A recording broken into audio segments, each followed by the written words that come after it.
Dr. Anuj Shah, the Director of Apex Heart and Vascular.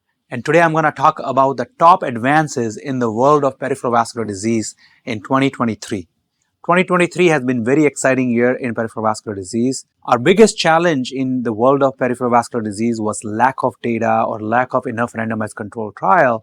And this year comes as a very pleasant surprise because we have a number of randomized controlled trials suggesting a lot of advances in all different aspects of peripheral vascular disease, therapy and treatment algorithms to new devices, medical therapy, and artificial intelligence. One of my favorite trials this year was the BASIL-2 trial. This trial was looked at patients with critical limb-threatening ischemia or CLI patients. These are the patients who have rest pain, gangrenes, ulcers. These are the patients whose ulcers are not healing because of peripheral vascular disease and they are at risk of amputation. So what is the best therapy for them? Is this endovascular therapy with catheter-based approach or open surgical with below-knee bypass? For the first time, we have a clear-cut winner and answer that endovascular therapy does significantly better, not only in terms of limb patency, but also in terms of reducing mortality. The surgeries can be very cumbersome and people do tend to have higher mortality. We kind of knew that, but the earlier trials were not very clear. The BASIL-2 trial clarified this issue completely. So this is definitely one of my favorite trials, which clearly demonstrates superiority of endovascular therapy over traditional open surgery. The other few areas is the role of blood thinners in peripheral vascular disease. We know blood thinners are very important in PAD patients, and many different blood thinners have been tried and a number of new trials came out. So Euclid trial looked at the role of ticagrelol and clopidogrel. Adaptable trial that looked at role of baby aspirin and different dose strength of baby aspirin. TRAP-TIMI trial which looked at a role of rivaroxaban. The clear winner to me was rivaroxaban, and the trial that suggested that is the VOYAGER-PAD trial, over 6,000 patients randomized. And now they have done multiple long-term outcome results as well, showing clear superiority over aspirin as well as monotherapy.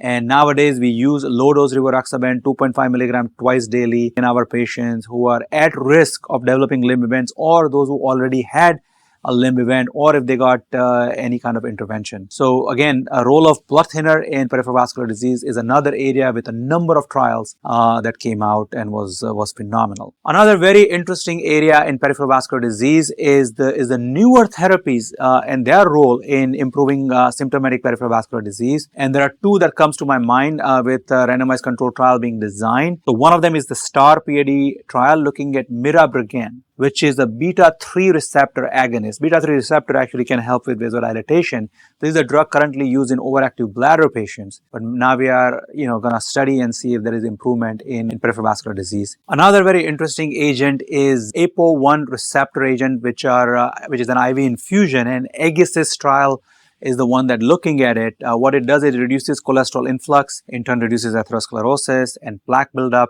and help with patients with peripheral arterial disease. So a number of new medical therapy which we are excited to see and their role in peripheral arterial disease patients. As far as device therapies goes, again, number of new device with randomized control trial. The most promising being the lithotripsy, which basically sends the shock waves and causes controlled microdissection, allowing better expansion of ballooning and stenting, etc. Trial that looked at this is the DISRUPT-PAD trial, with phenomenal result in femoropopliteal lesions. We already know its role in iliac lesions. So again, a very exciting improvement with lithotripsy. Obviously, thoracotomy devices are still out there.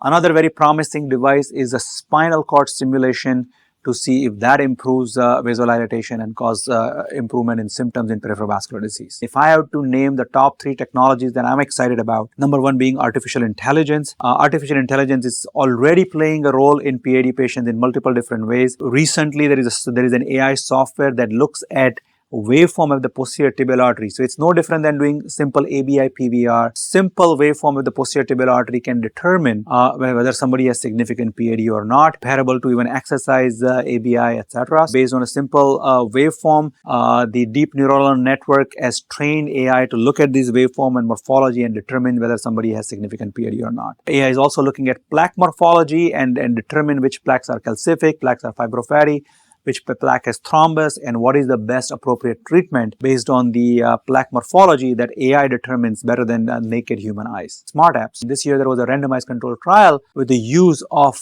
this app called TrackPAD trial. People were using this TrackPAD app for their supervised exercise therapy regimen. They actually end up reporting much better result and outcome. So we highly recommend our patients to use all various types of telehealth and mobile technology to help providing care. Another very interesting technology that is coming out is infrared spectroscopy to look for microvascular disease. It's one of these phenomenal technology where we can determine whether somebody has microvascular disease in small digital blood vessels in the toes, in the metatarsal arteries, etc. So again, technology side, we have a lot of new advances in 2023 as well. So 2023, we also have a lot of new trial and data coming on the peripheral venous side. Endovenous therapies have become very common, and we are learning that it's a very common disease entity. So what are some of the top advances in this field? Peerless trial, which looked at pulmonary embolism. When somebody has acute submassive pulmonary embolism, we are using two different technologies. One is catheter-based thrombolysis and second is thrombectomy. One is giving small low-dose infusion of TPA inside the affected pulmonary artery, and second is just trying to get the aspiration of the clot. This is going to be the first trial comparing the two modality and see which one has better results. So we are excited to know the result of peerless trial.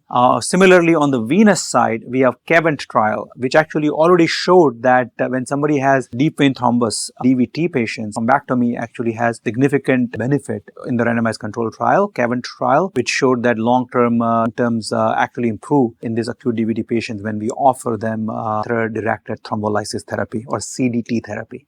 So again, another very exciting addition. Another very important trial is looking at vein ablation therapy for those who have severe vein reflux disease, venous insufficiency. There are many modalities and we don't know which one works better or not. So there are two trials coming out. One is a MESSI trial, second is called LAMA trial. These are comparing mechanochemical ablation. Compare that with the radiofrequency ablation, and that's the MESSI trial. And LAMA trial is comparing mechanochemical ablation with laser vein ablation. Hopefully we'll know which ablation works better. Patient with severe venous reflux should definitely undergo ablation of their affected vein areas. Those who have venous ulcer, performing perforator vein ablation had excellent result, and it actually led to significant improvement venous ulcer healing. So that was another phenomenal trial looking at that. So in summary, 2023 has been a very phenomenal and interesting year. This is the year when peripheral vascular disease is finally getting a lot of recognition all over, some for good reason, some for bad reason. We have celebrities including Deion Sanders, Jamie Spears, all suffering from peripheral vascular disease and related sequelae. We have Damian Handers with cardiovascular implications. We have a lot of new advances, a lot of new technology, a lot of new data coming out. And we are learning what is the right way to treat patients, what is the right treatment algorithm, what are the newer modalities. And all these things is really making a difference and big strides in this world. So once again, in a nutshell, peripheral vascular disease is a beast, but it is something we can tame if we all work together. There is a lot of new technology,